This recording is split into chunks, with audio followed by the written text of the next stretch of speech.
and the things that are some of our bread and butters. So that's always exciting. Good afternoon, everybody. Just a reminder, I'm Siobhan Monterosa, one of our SBCSS Community Schools coordinators. And I am welcoming everybody in for our peer learning webinar today, where typically we get to hear some great spotlights. We've had Hesperia come out in Moreno Valley and San Bernardino City in our peer learning webinar. But this afternoon, we're going to talk. We're going to learn from each other by having conversations and elevating the so important instructional aspect of the community schools work. Stephanie, if you could hit the next slide while we give time for people to come in. And that'll give everyone a chance to scan the QR code for our resource folder. That's step one. And step two, while you're doing that, we are about, 5 days away from Earth Day. So as you're settling in this afternoon, you can say good afternoon to everybody in the chat and think about how you might want to celebrate Earth Day. One of the options out there was plant a tree. I think that's a rather hefty celebration. That's a heavy commitment, but I know the local Metrolink is encouraging people to ride the Metrolink to decrease emissions, encouraging people to ride their bikes or decrease your watering of your grass or recycle that day. So as you're coming in, if you want to say good afternoon and drop in what you might want to do for Earth Day on the 22nd, Earth Day is April 22nd. And we all can, as we're thinking about community and values and shared priorities, I think the one that we all can get behind is Earth Day. So how are you doing, Josefina? Good to see you. Create awareness with my students. Amanda's going to do a trash pickup at your local park with your own children, Amanda? Well, show off. I hadn't planned to do that, but maybe I could do a trash pickup with my kiddo. That's a great idea. I might have to incentivize them, but yeah, bribery goes a long way in parenting, right? I think I was just thinking about taking the Metrolink to work that day instead of driving. That was going to be my one thing. But again, as everyone's coming in and we're welcoming each other into the space this afternoon, we're just dropping in what we might want to do for Earth Day. Earth Day is April 22nd.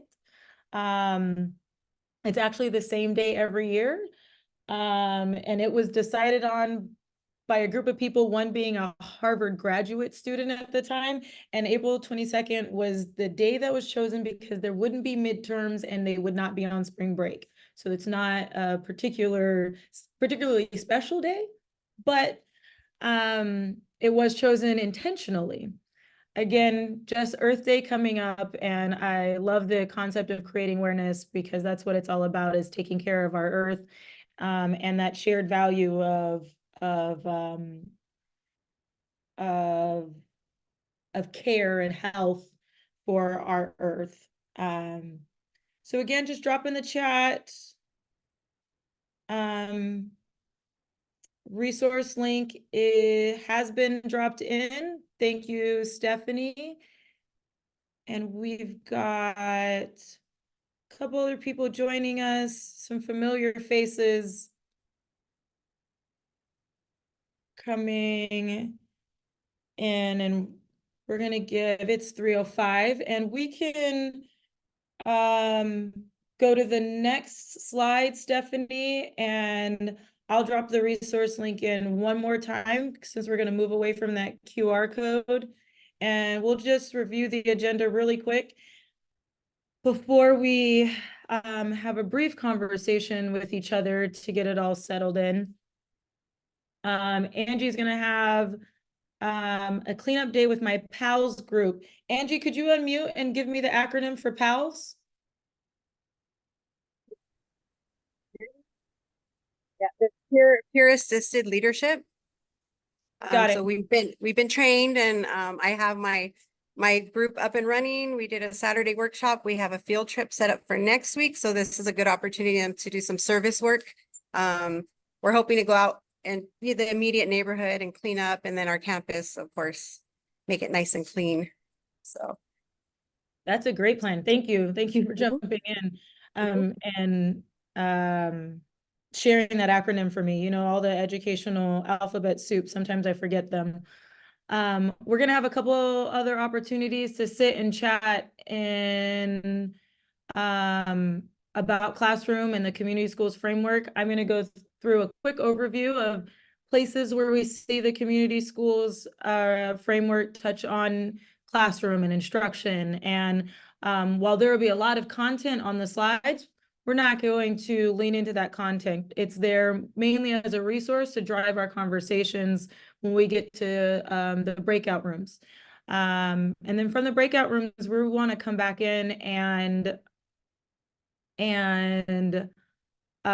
share out with everybody, because everybody will have the opportunity to have different conversations. And we want to make sure that we hear the dialogue that happens in all the rooms. And that'll be our day. And hopefully this will spark some really great conversations so we can talk about unlocking partnerships that improve the classroom. And we're going to have that beautiful conversation for and experiences on Friday at our spring partnership convening. And Stephanie, we can go to the next slide.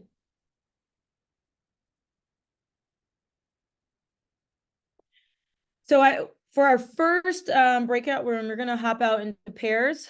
We're just going to use this time to say hello to each other, maybe shake off the day. And in our last couple of peer learning webinars, we've been talking about shifting our mindset. And in March, we talked about reflecting on our own practices.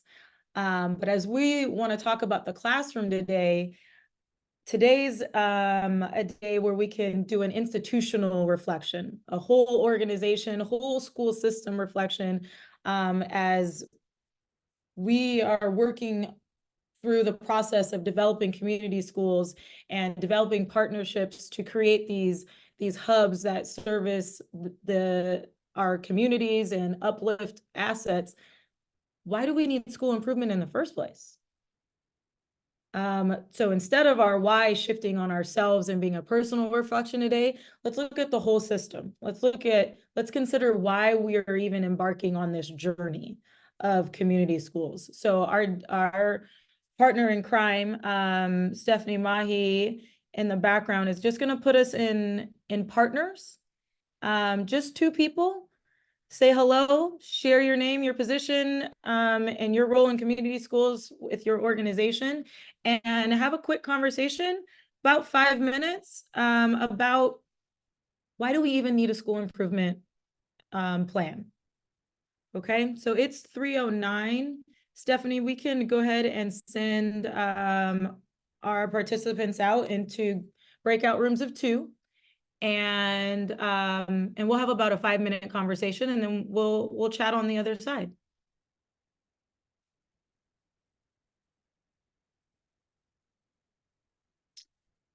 And let's see. As we're watching everyone pop into, I'm going to, okay, everyone's coming back in. I know that was maybe we had a couple of groups of 3 of 3, so that 5 or 6 minutes might have been short. But do I have anybody, maybe Josefina or Sean, who want to share out from your conversation, or even Monica, anything that stuck out from your conversation briefly?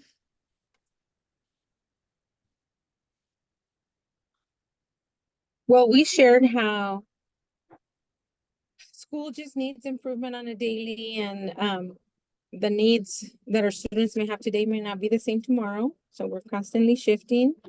And, and that's why we have a school plan, so that there's a guide, we have goals in place,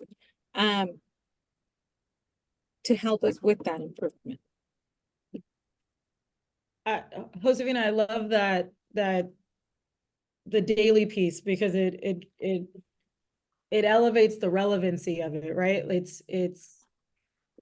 We've been saying 21st century skills and all of that, but it's just things change, and we have an improvement plan because of the constant change, as Dr. Kemp just said, or the regular change. And right, that's the only constant is change. Isn't that the old adage? So I appreciate that. Does anybody else want to share out the overarching why is we need school improvement before we take a brief look at the framework?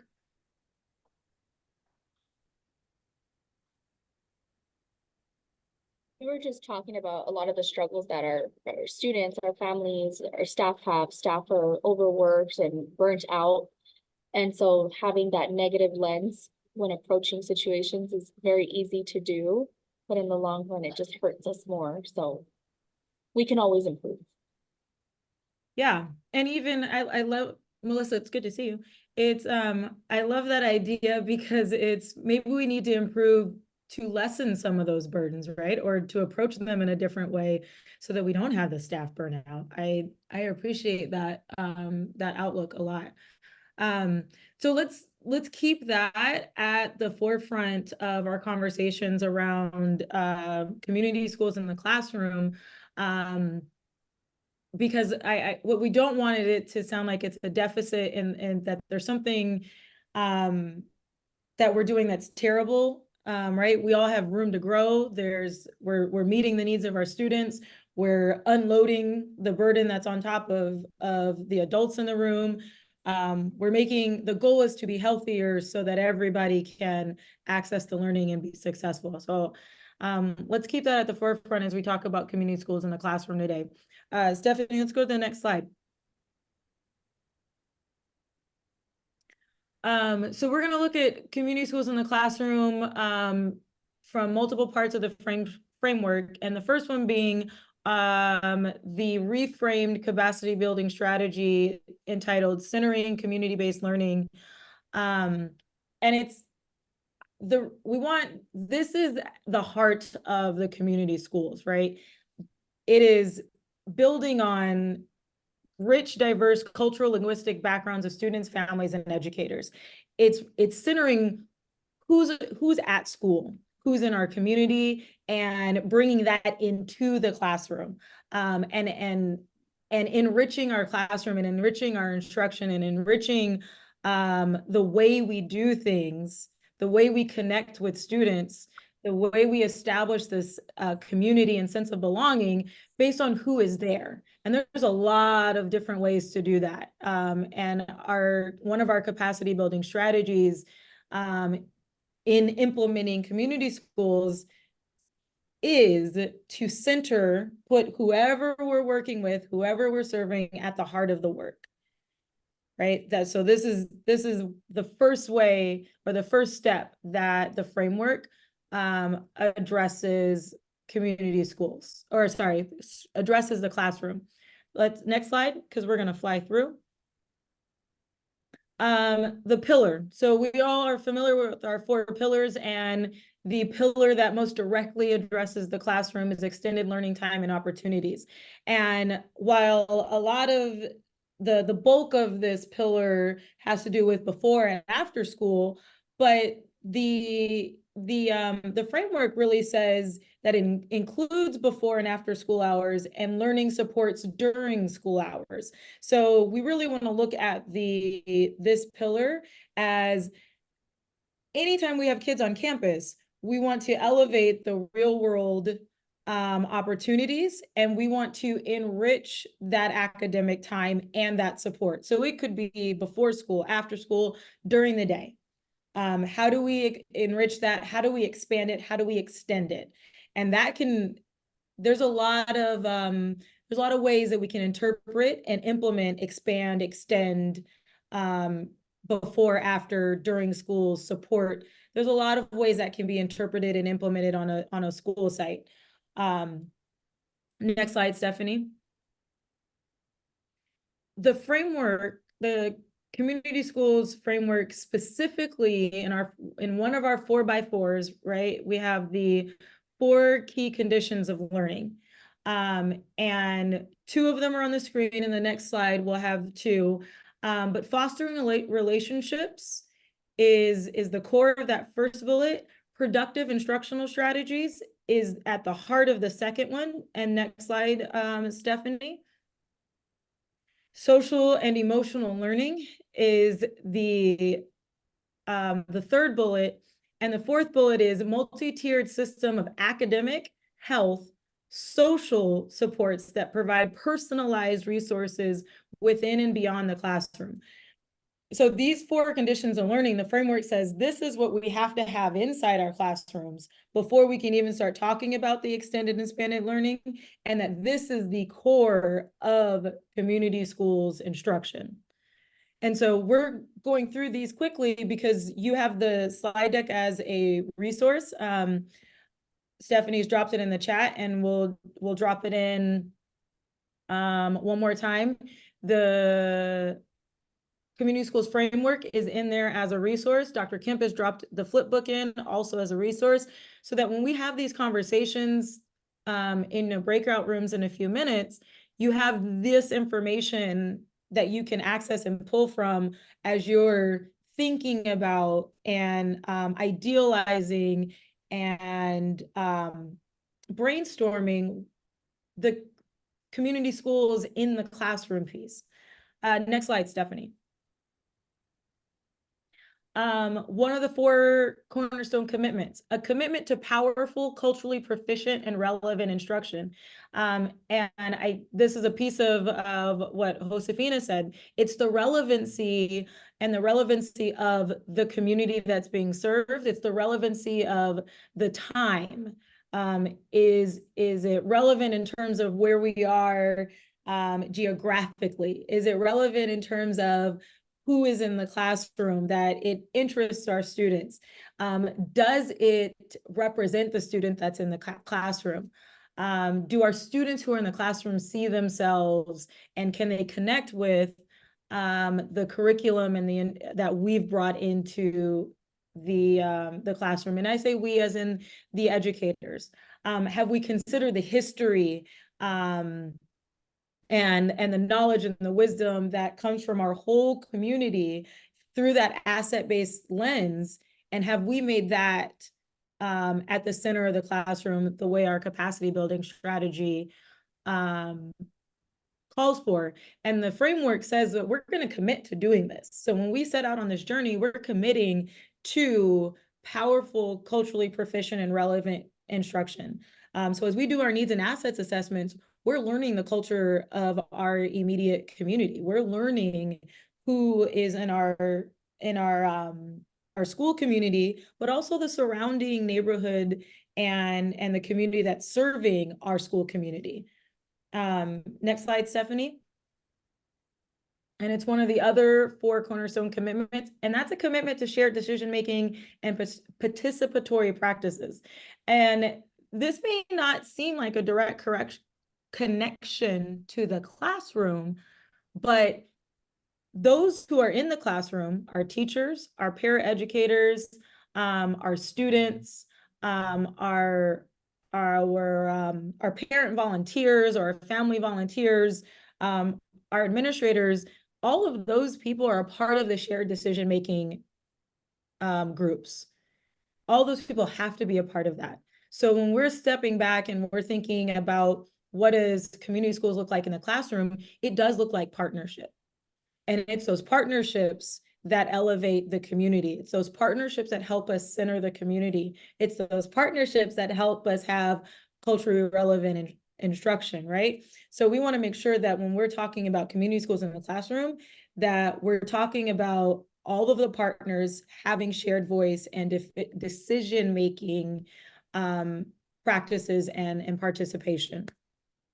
Okay, so I set that up, and next slide, that was our quick run through. reminder of those pieces of the framework that address the classroom. And when we go to the next slide, Stephanie, we can talk about, oh, that's a quick overview. So I did give one slide with all 5 of them that I went through on here. And that last blue chevron says, what could it look like in your classrooms? Considering those 5 entities of our community schools framework, what could that look like in your classrooms? And then now, next slide, Stephanie, we'll set up our breakout rooms. So my partner in crime, Stephanie, she's going to open up 3 breakout rooms. And your CERTAC coordinators, as you see on the screen, are going to facilitate a conversation on the 3 topics we have on the screen: community schools and classroom instruction, community schools and instructional leadership, and teachers' role as a shared decision-making partner. And you can choose which room you want to go to. This is a choose your own adventure day. There is a note taker that Stephanie is going to drop in the chat. And so in good classroom teacher fashion, I'm going to assign you jobs. But in your groups, actually, you're going to choose jobs. Choose a note taker. I've already chosen your facilitators. And then make sure you've chosen someone to share out when we come back into a whole group, so that you can have someone summarize the conversation that I know is going to be rich.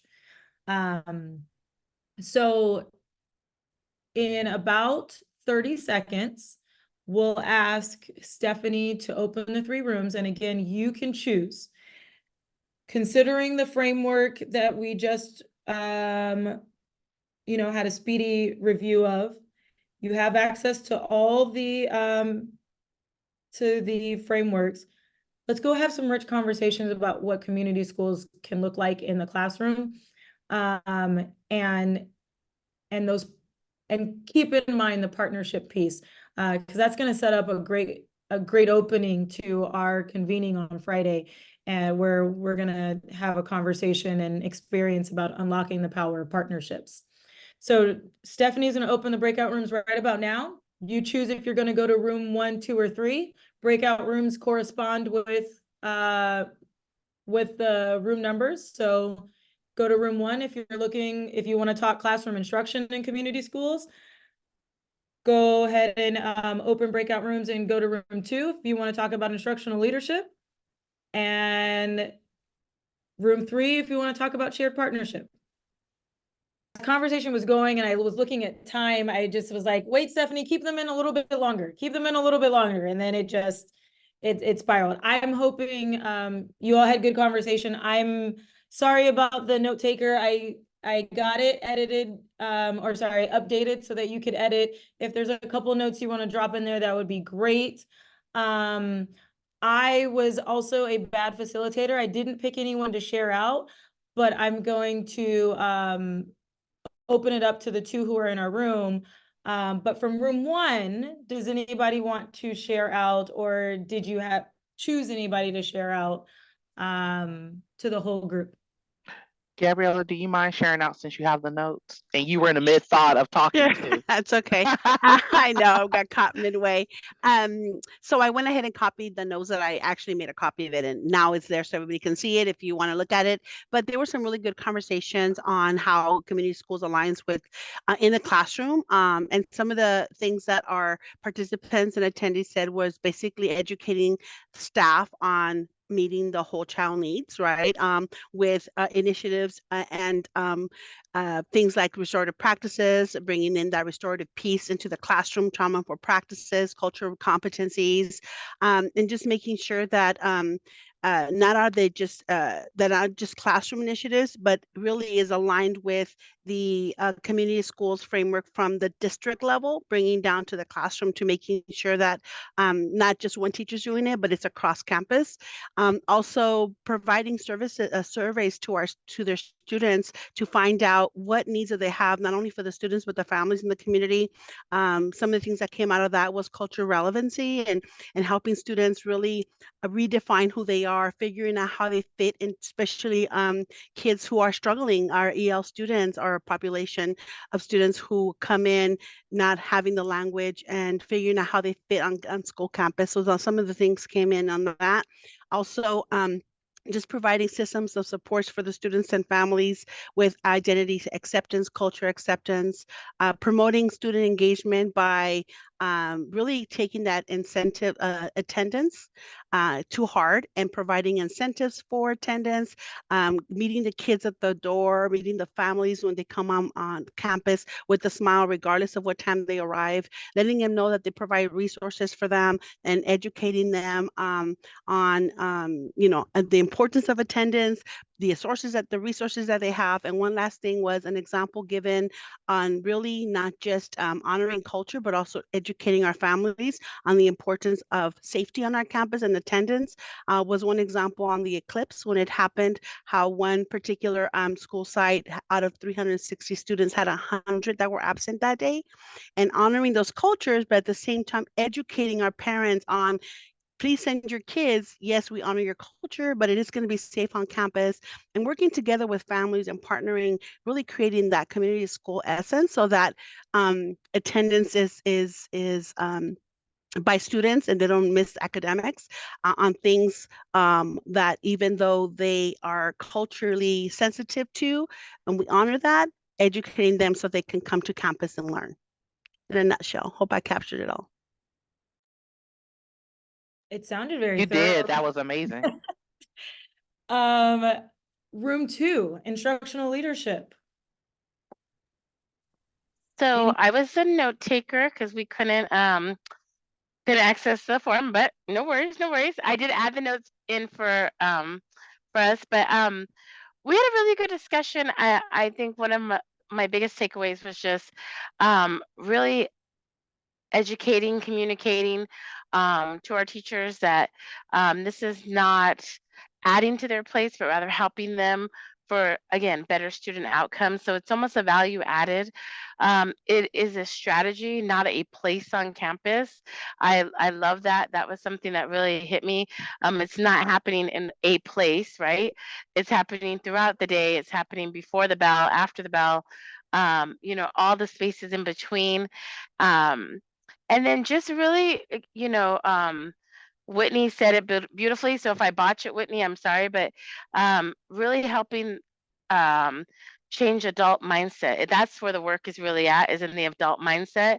It's not necessarily with the kids or with this person. It's the adults that we're trying to help educate and shift, right? And letting them know that this is not a one and done.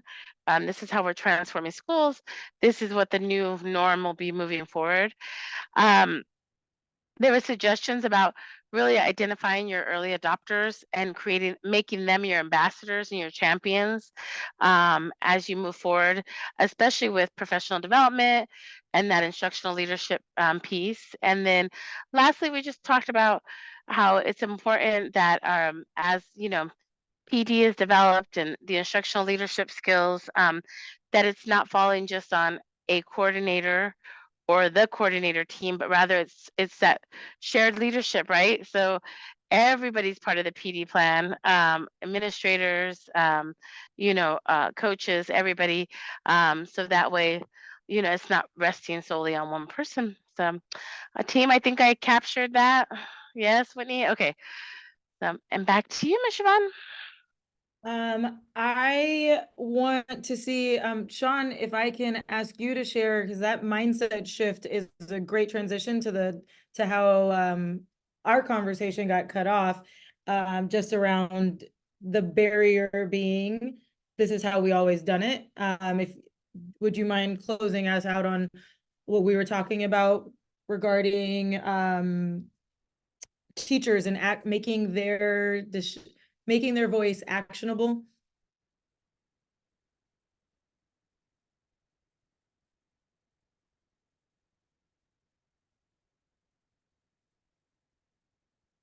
Then I will summarize it.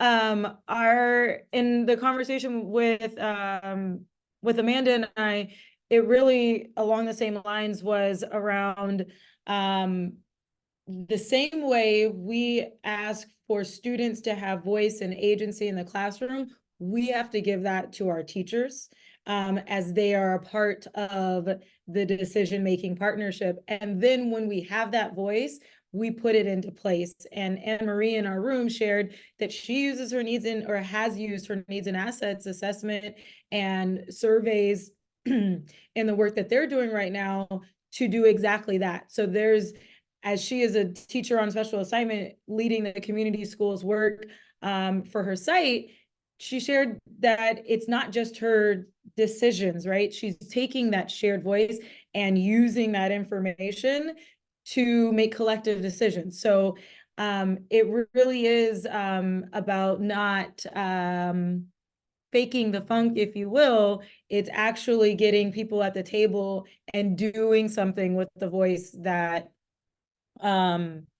they use in those meetings. And that the barrier that was discussed was old mindset. So as Whitney is talking about it, shifting adult mindsets, the barrier that we have to alleviate is that it's the relevant thinking, it's being open to new ideas, it's being emotionally healthy, it's wanting to see our students for who they are and help them be emotionally healthy. It's all of those things coming together. So thank you. It sounds like there was really rich conversation. Thank you for your patience on the note taker. But you all have access to that now. And so you have access to those conversation notes. And I'd like to encourage you to go out and have those conversations on your journey. Let's start having these conversations so that we can prime the pumps, if you will, to change those mindsets. We've got to start opening the dialogue up so that we can be successful in the work that we're doing. We can go to the next slide as we close out our 5 minutes, because as a reminder, we're having a short day this afternoon because we are excited to see all of you on Friday. We hope you are signed up for our spring partnership convening, where we will be talking about unlocking partnerships. On the screen right now, and Stephanie's gonna drop in the chat our feedback survey for today. And then I'm gonna go through a couple reminders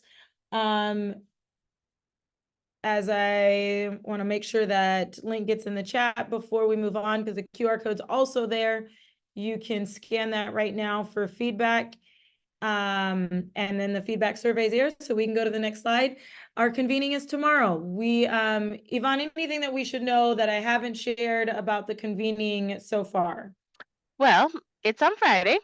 You said tomorrow, so that, I mean, that's one thing, but no. And that, you know what, guys, I have to give Siobhan a lot of credit because she sits right next to me, and so she's been hearing all my sighs, and like she went and got my coffee for me today. So no, Siobhan, you're good. It is Friday, April 19th. We're just super excited. I think ready to learn. We are going to be doing an innovative experience. So, we talked a lot about teaching and learning today. So what does, transformational leadership and teaching look like in the classroom? You're going to hear student voice, which is huge for our team because we always want to bring students first and center in everything we do. So, and this time at the convening, we're actually going to have a resource experience. So you will get to meet our core partners as well as some additional vendors that go with teaching and learning. So just excited, and we're going to finish the day with a partnership panel. So you'll get to hear, like I said, student voice, and then one of our students and one of our coordinators will be facilitating the end of the day. So big shout out to our Hesperia High team. We had a senior who really stepped up and was like, I want to facilitate. So just come ready to learn, and we're just excited to have you. If you haven't registered, please do so. Registration does close tomorrow at noon. But of course, we want everyone there. So if you're late on registering, just email one of us. The email is on there. And yeah, Siobhan, I think that's everything. I'm trying to think. I'm just excited to have you guys. Thank you, Yvonne. Thank you for letting me throw to you. And next slide, Stephanie. Our last reminder, Dr. Kemp, if I could borrow you, I just wanted to make sure that we had an APR office hour. When you go to the next slide, Stephanie, reminder. And anything you want to add to that? Yes, so there are two different opportunities you can take advantage of in regards to the annual progress report. The State Transformational Assistance Center, which is STAC, are offering two different sets of APR meetings. One set on Tuesdays at 10, the second set on Thursdays at 1. If you need further assistance, you can also contact us at the Southern Inland RTAC APR, and we will do some office hours with you. The QR code for us will take you to a booking appointment, and you can ask some questions one-on-one. Also, there will be a email communication going out today with resources to assist with the annual progress report. So we have an APR guide that will give you some guided questions to work as a team as you're working through those open-ended responses. We also have a updated implementation plan guide for you since the template has changed. So that will be going out today as well. After this, about 30-40 minutes after this meeting. So please look forward for that email. Thank you. Thank you, Dr. Kemp. And last slide.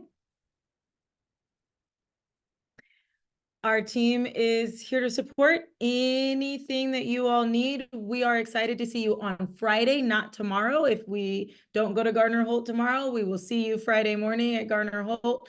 Thank you for starting the conversations today. And let's continue them on Friday.